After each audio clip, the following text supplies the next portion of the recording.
Saudara, Anda kembali bersama kami dalam program khusus Indonesia Memilih. Dan saudara, Kompas TV bekerja sama dengan sejumlah lembaga survei untuk mengawal proses demokrasi dalam penghitungan suara nanti. Dan salah satu lembaga survei adalah Litbang Kompas dengan pusat data yang berada di Studio 2 Menara Kompas. Kami akan ajak Anda, saudara, melihat situasi terkini dari pusat data Litbang Kompas bersama dengan Radi Saputro. Ya, silakan Radi. Ya, terima kasih Adisti. Saudara, dalam rangka masih dalam mengawal pemilu 2024 selama 48 jam non-stop, Litbang Kompas, Kompas TV dan juga Harian Kompas mengawal informasi dan juga menyajikan data yang paling akurat, paling informatif yang bisa dijadikan acuan oleh Anda semua. Dan saat ini saya berada di pusat data Litbang Kompas di Menara Kompas lantai 2 di Palmerah, Jakarta Pusat untuk melihat proses Litbang Kompas mengolah data, mulai data-data yang tersebar di seluruh Indonesia yang ada di setiap tempat pemungutan suara. Ada 2.000 lebih saudara yang dilibatkan oleh Litbang Kompas untuk mengumpulkan data yang juga nanti akan diolah datanya dan dengan cepat akan disajikan sesegera mungkin nanti kepada Anda semua bagaimana proses pemilu legislatif, pemilu presiden 2024 ini bisa disajikan segera kepada Anda datanya. Dan saya akan menilik bagaimana proses pengumpulan data, juga konfirmasi, validasi, dan akurasinya seperti apa. Saya akan berbincang pagi hari ini bersama Koordinator Hitung Cepat Litbang Kompas Pemilu 2024, Selamat JP. Selamat pagi, Mas. Pagi, Mas. Semangat terus ya, Mas. Semangat. 48 jam kita. Iya. Nah, ini kita pengen tahu alur yang dilakukan Litbang Kompas dalam mengumpulkan data, termasuk juga mengolah data sampai memverifikasi dan nanti hasilnya akhirnya nanti akan dipresentasikan kepada masyarakat semua. Ya. Bagaimana alurnya sejak awal? Iya, jadi sebenarnya ada dua sesi. Ya. Sesi pertama pagi hari kita melakukan survei pasca pilih atau exit poll. Exit poll. Nah, jadi interviewer yang bertugas di 2000 TPS tersebut, mereka harus mewawancarai 4 responden. Ada yang, 2 laki-laki, 2 perempuan. Iya, 2 laki-laki, 2 perempuan yang baru saja mencoblos. Langsung berarti ya? Langsung seperti itu. Ya, mereka akan ditanyakan masalah elektabilitas apa yang dia pilih dan sebagainya.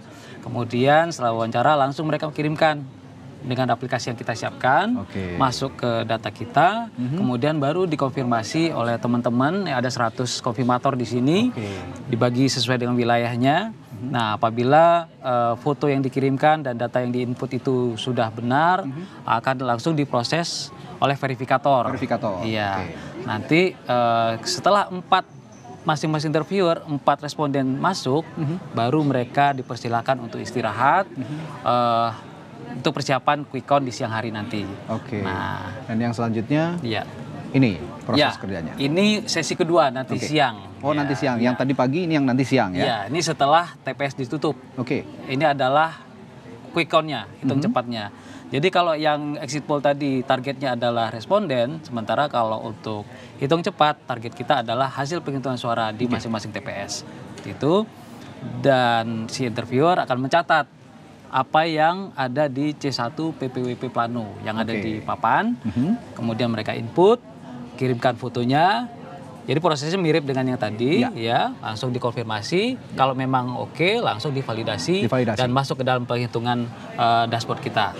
Nah, tapi kalau misalkan bermasalah dari sisi internet, maka konfirmator akan meminta tolong data entry di masing-masing daerah untuk menelpon interviewer yang bersangkutan. Recheck ya jadinya? Iya, recheck seperti itu. Dan yang terakhir ini alurnya seperti ini ya. Nah, ini kalau ada masalah-masalah di lapangan. Iya, benar. Ini apabila terjadi permasalahan. Permasalahan sejauh ini kita identifikasi ada 2 kategori. Kategori pertama terkait dengan kesulitan dalam pengiriman data ataupun sistem ataupun aplikasi nantinya. Nah, itu nanti akan langsung ke pengaduan. Ada hotline. Nah, kita ada 3 mini war room di sini. Ada 3 mini war room.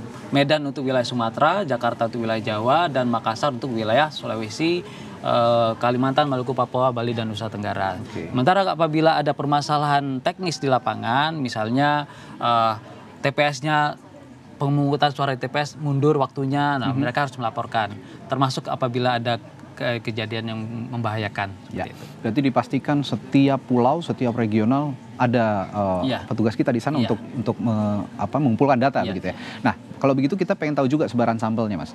Sebaran sampel di seluruh Indonesia ini ada berapa dan di mana saja titik-titiknya. Nah, ini bisa dilihat juga di layar. Ya, mungkin secara kasar kita bisa lihat bahwa 2000 TPS ini tersebar di 38 provinsi. Oke. Nah, 60%-nya ada di Pulau Jawa. Kita lihat ini terlalu padat ya. Nah, paling banyak di Jawa justru. Iya, benar. Memang memilih kita paling banyak memang di Jawa. Iya, memang. Sesuai dengan populasi penduduk juga. Nah, 20% ada di daerah Sumatera, sisanya 20% itu tersebar di Kalimantan, Sulawesi, Maluku, Papua, Bali, dan Nusa Tenggara. Oke, ini ada total ada berapa sampelnya berapa? 2000 lebih. 2000 TPS untuk exit poll berarti setiap TPS 4 responden ya ada 8.000 responden. Oke, Pileg dan Pilpres sama ya berarti ya? Iya, sama. Oke. Ini kita juga pengen mengintip teman-teman yang sekarang sedang bertugas ya, Mas ya. Ini kebetulan lagi kita bisa geser ke sini sedikit. 3 dan keempat ini. Ya. Ini adalah proses apa saja bisa dijelaskan juga nih Mas Slamet. Ini mulai dari sini di sini sampai ke belakang sana. Iya, ini adalah tenaga pusat data. Ini ada 100 konfirmator sesuai dengan wilayahnya. Wilayah Jawa, kemudian wilayah Sumatera dan wilayah Tengah Timur. Kita sebutnya Tengah Timur. Kemudian di bagian belakang itu ada 20 verifikator yang memverifikasi hasil input mereka. Kemudian yang di sebelah sana itu paling ujung adalah validator. Itu yang memvalidasi bahwa semua data sudah lengkap. Seperti itu. Dan ada monitor 2, nah itu ada tim kontrol. Itu yang terus-menerus mengamati lalu lintas data, termasuk apabila ada gangguan-gangguan. Ya, saya juga lihat ada bendera yang diangkat. Tadi ada bendera warna apa ya? Ini warna merah ya, warna merah. Kita sebut merah dan hijau gitu ya. Ini apa artinya? Kalau ada petugas yang mengangkat bendera merah atau hijau itu? Ya, ini sesuai dengan kategori permasalahan ya, untuk supaya ini berjalan lebih lancar. Merah itu apabila ada permasalahan di sisi data dan aplikasi. Ya, sehingga tim kontrol yang di sana siap membantu untuk memecahkan permasalahan itu apa. Kemudian sementara untuk yang hijau itu terkait dengan hardware-nya. Hardware, jaringan dan sebagainya seperti itu. Nah, ini ada teman-teman HDS di sini yang akan menangani. Artinya nanti bisa diketahui publik kira-kira berapa lama Mas untuk semua keseluruhannya. Datanya sudah stabil, sudah established gitu kira-kira? Mestinya kalau di hari ini juga sudah ya? Iya, harusnya hari ini. Hari ini juga sudah bisa exit poll ini sebenarnya untuk mengetahui profil dari pemilih. Dan ini untuk bahan analisis. Sementara kalau quick count kita mulai nanti siang karena kita mungkin harapkan sekitar jam 3 itu sudah ada gambaran bagaimana hasil sementara pemilihan. Dan ini bukan, sekali lagi ini bukan hasil resmi. Ya, benar. Tetap saja yang hasil resmi itu akan diberikan nanti datanya tentang hasil pemilu 2024 oleh Komisi Pemilihan Umum Republik Indonesia. Baik, terima kasih Mas Slamet sudah bergabung. Selamat terus, kita masih panjang nih perjalanan. Terima kasih sekali lagi Koordinator Hitung Cepat Litbang Kompas Pemilu 2024. Selamat JP telah berbagi informasi. Dan Adisti, saya kembalikan ke Anda di studio, silakan. Baik, terima kasih Radi Saputro. Menarik sekali soal pembahasan bagaimana alur kerja sistem di pusat data Litbang Kompas, di mana tadi sudah dijelaskan oleh Radi Saputro. Tim saat ini memang sudah mulai bekerja ya, karena memang di hari ini yang merupakan tanggal 14 Februari 2024 ini merupakan hari-hari yang kemudian dinanti sejak beberapa bulan yang lalu. Karena apa? Bagi Anda yang sudah terdaftar di daftar pemilih tetap, Anda tentu saja bisa hari ini menggunakan hak suara Anda atau hak pilih Anda ke TPS atau ke tempat pemungutan suara. Karena suara Anda hari ini begitu berarti untuk menentukan masa depan 5 tahun ke depan pastinya ya saudara. Sebelumnya saudara, calon presiden nomor urut 1 Anies Baswedan dan juga Muhaimin Iskandar sudah menggunakan hak pilihnya. Begitu pula dengan calon presiden nomor urut 2 Prabowo Subianto juga sudah menggunakan hak pilihnya di TPS di wilayah Hambalang, Kabupaten Bogor, Jawa Barat. Dan calon presiden nomor urut 3 yakni Ganjar Pranowo dan juga Mahfud MD juga sudah menggunakan hak pilihnya di TPS di Semarang dan juga di wilayah Sleman, Yogyakarta. Kita masih menanti bagaimana calon wakil presiden nomor urut 2 Gibran Rakabuming Raka yang akan menggunakan hak pilihnya di Solo, Jawa Tengah.